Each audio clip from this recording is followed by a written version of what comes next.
What do you want your business to look like in 2 years, in 5 years? Maybe you want to double your revenue, hire a team, open a physical location. Okay, whatever it is, I want to share something I learned several years ago that was a game changer in helping me make better business decisions. So are you ready for it? Our actions must map our aspirations. So let's walk through an example. Imagine you want to hire a team of at least 4 people in the next 2 years. And today, you're faced with the decision of whether or not you're going to invest time in creating standard operating procedures, like SOPs, for a lot of the things that you're doing every single day in your business. Now, if you were to think about this decision from the perspective today, it wouldn't make a lot of sense. Why create SOPs if you're the only person in your business? That's like a waste of time, right? You already know how to do all the things. Why would you create an SOP? But if you were to think about this decision from the perspective of being a CEO of a team of 4 employees, it makes a lot of sense. Your future business needs standard operating procedures in order to run efficiently and effectively.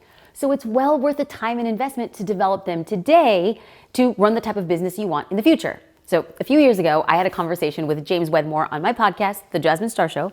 Okay, and so he shared how powerful this concept was, that our actions must map our aspirations, and how he applied it in his business. He said he learned about this when he found a study on the former CEO of IBM, Tom Watson. Now, Tom was once asked, what's your secret to success? And he answered it in this way. Well, I'm actually going to summarize it for you a little bit. He said, we had to first get really clear on what the business would look like when it's done. What would our finished outcome be? And then he said, we needed to get really clear on how we would act once the company was done. How would we operate? What would we need to do? How would we behave? And then finally, he said, in order for us to come close to this version of a done business, we had to act that way right now, right from the beginning. In other words, for IBM to become the successful business it is today, the company had to learn to map its actions to its aspirations.